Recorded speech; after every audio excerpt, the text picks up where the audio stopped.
Hi everyone, my name is Sam and welcome to Daily Business Journal. Today we will be talking about the iron law of the market. And what does this iron law of the market has to say to us? It states that if you don't have large group of people who want what you have to offer, your chances of building a viable business is very slim. What if you throw a party and nobody shows up? This happens all the time in business. To understand the iron law of the market, let's take a real life example of an inventor named Dean Kamen. Dean Kamen, he was a prolific inventor.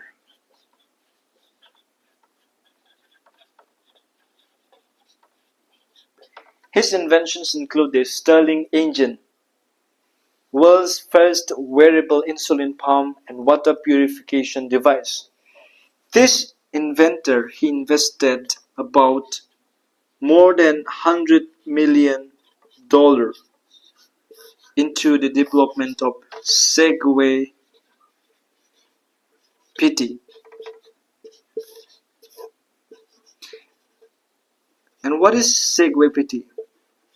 Segway PT is a two-wheeled self-balancing scooter.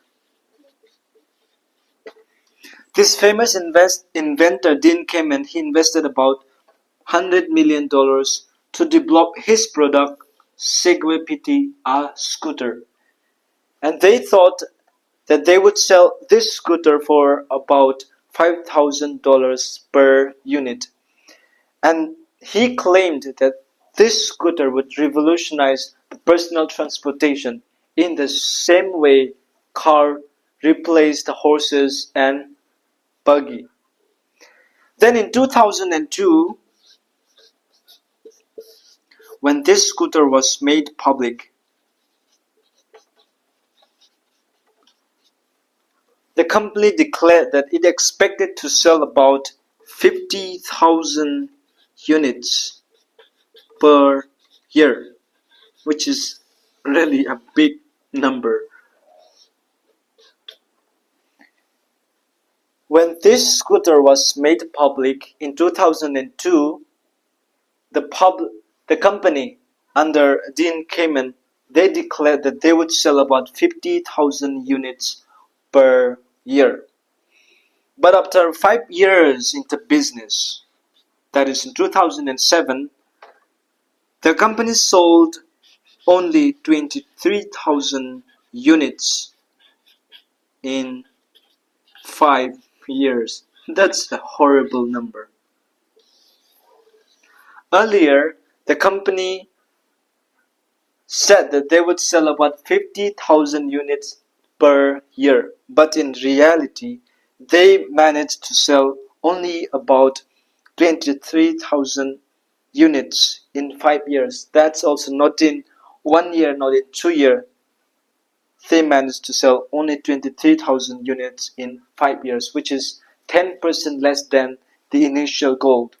The problem here wasn't that the product was poorly designed. The technology that makes the Segway work is sophisticated and the benefits is significant. The Segway is a convenient, green urban car replacement. But the problem here was that only few people cared enough to spend $5,000 on a goofy looking alternative to walking and bike riding. The massive market then came and expected didn't exist. The same thing happens to new businesses every day. Without enough revenue to sustain it, any businesses will fail. And your revenue is dependent on people wanting to buy what you have to offer. Every business is fundamentally limited by the size and the quality of the market it attempts to serve. This iron law of the market is cold, hard, and unforgiving. See, in this example, Dean came in the inventor. He expected that there was a massive market for his product. He thought many people would buy his scooter for 5,000, but in reality, only few people were interested in his $5,000 scooter, which brought a huge loss in his business. So the best approach is to focus on making things people want to buy. Creating something no one wants is a waste of time. Market research is business equivalent of look before you leap. So this was all about the iron law of the market. If you are new to my channel, please do subscribe and leave a comment down below so that I can improve on my videos and bring more value to you. Thank you so much.